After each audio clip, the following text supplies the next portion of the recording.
वो लाख कहता रहे मुसलमान हूँ, मैं अब्दुल्ला हूँ, मैं अब्दुर्रहमान हूँ, मैं मोहम्मद तैयब हूँ, मैं मोहम्मद ताहिर हूँ। मेरे भाइयों, वो मुसलमान हो ही नहीं सकता। मुसलमान होने का नाम तो दे सकता है, दावा तो कर सकता है, लेकिन मेरे भाइयों वो भाई ईमान नहीं हो सकता, ईमान वाला नहीं हो सकता, वो मोमिन नहीं हो सकता।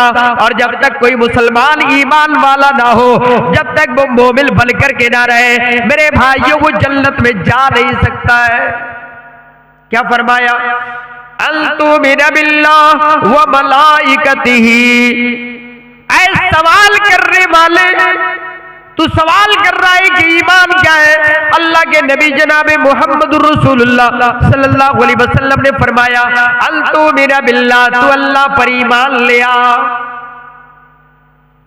बहुत सारे मुसलमान ही शक में पड़ जाते हैं, अल्लाह है या नहीं है? अल्लाह है तो अल्लाह पर ईमान लाना, वो मलाइकतिही, और फरिश्तों पर ईमान लाना। अल्लाह रब्बुल आलमीन ने एक मखलूक ऐसी बनाई है जो हमें दिखती नहीं, जो अल्लाह रब्बुल आलमीन की इबादत के अंदर, उसकी इताअत फरमा बरदारी के अंदर लगी हुई है। ला यासूनल्लाह मा अमरहु व यफअलून मा युअमरून। जो अल्लाह की जर्रा बराबर भी नाफरमानी नहीं करती है, बल्कि जो कुछ हुक्म उसको दिया जाता है उस पर वो अमल करती है, वो उसकी सरताबी नहीं करती। ये फरिश्तों पर ईमान लाना, गरचे वो मखलूक हमें दिख नहीं रही। अल्लाह रब्बुल आलमीन ने फरिश्तों के काम भी अलग अलग कर रखे हैं। कोई फरिश्ता वही लाने के काम में लगा हुआ था, कोई बारिश बरसाने में लगा हुआ है, कोई हवाएं चलाने में लगा हुआ है, कोई पहाड़ का फरिश्ता है।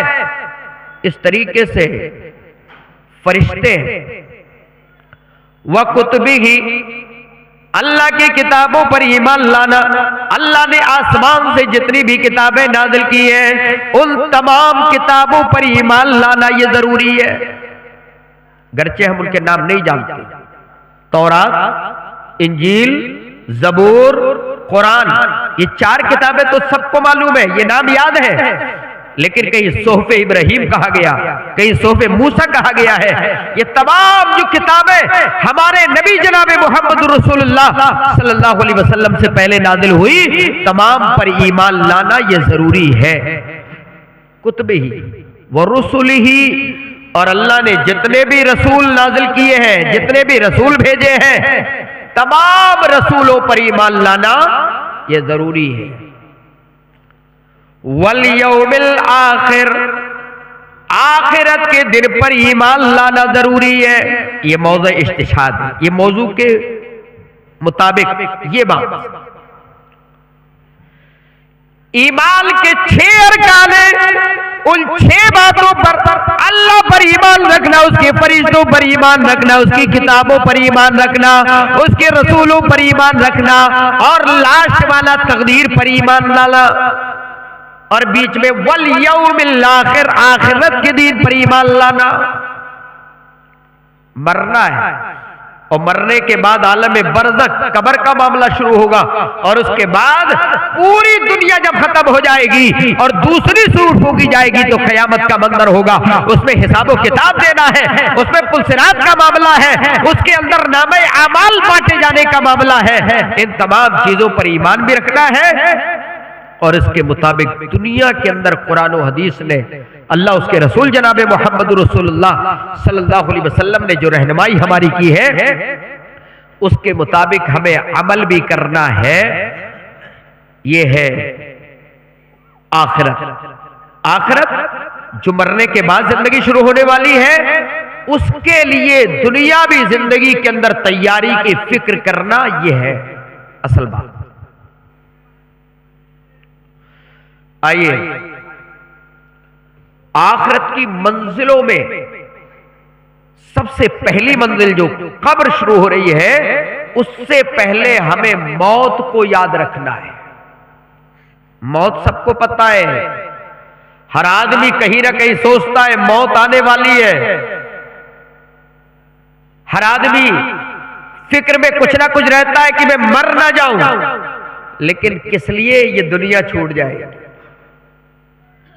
मेरा मकान छूट जाएगा, मेरे बिजनेस खत्म हो जाएगा, मेरे बच्चे कैसे चलेंगे, ये दुनिया की फिक्र के लिए मौत याद रखता है, लेकिन मौत के बाद जो जिंदगी शुरू होने वाली है उसके बारे में हम जर्रा बराबर भी नहीं सोचते।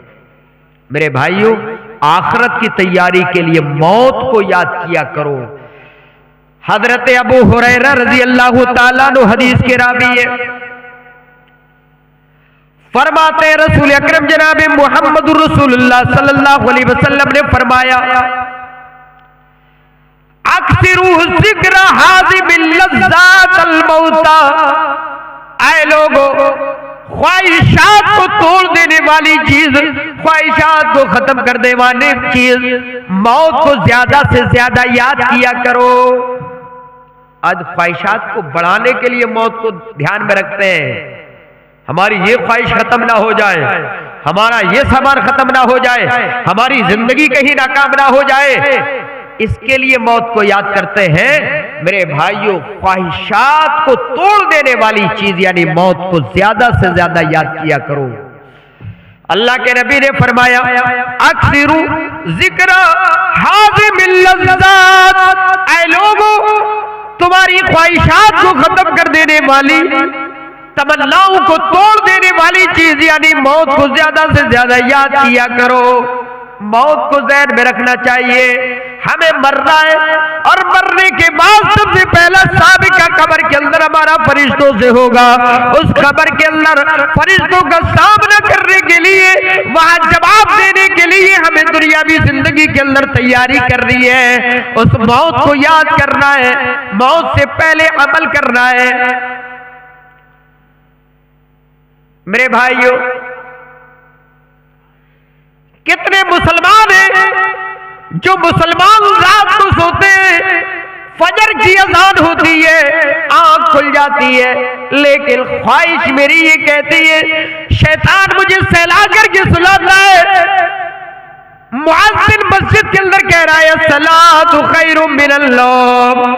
ऐ लोगों, नमाज ये नींद से बेहतर है, लेकिन आज मुसलमान अपने बिस्तर पर पड़ा हुआ ये कह रहा है कि नींद बहुत बेहतर है, पूरी रात से नींद नहीं आई है, फजर के टाइम नींद आ गई है। अब कौन जाए मस्जिद के अंदर नमाज पढ़ने के लिए, कौन जाए मस्जिद में वुजू बनाने के लिए, कौन ठंडी रातों के अंदर उठे और उठने के बाद वुजू बनाए।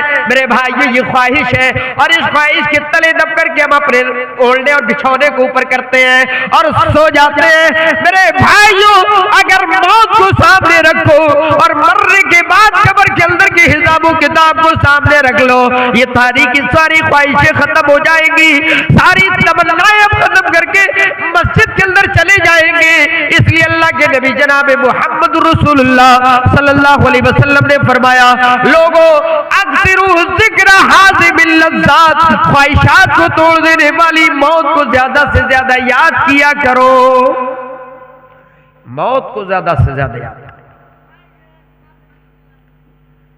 मेरे भाइयों, आज हम गाफिल हो चुके हैं।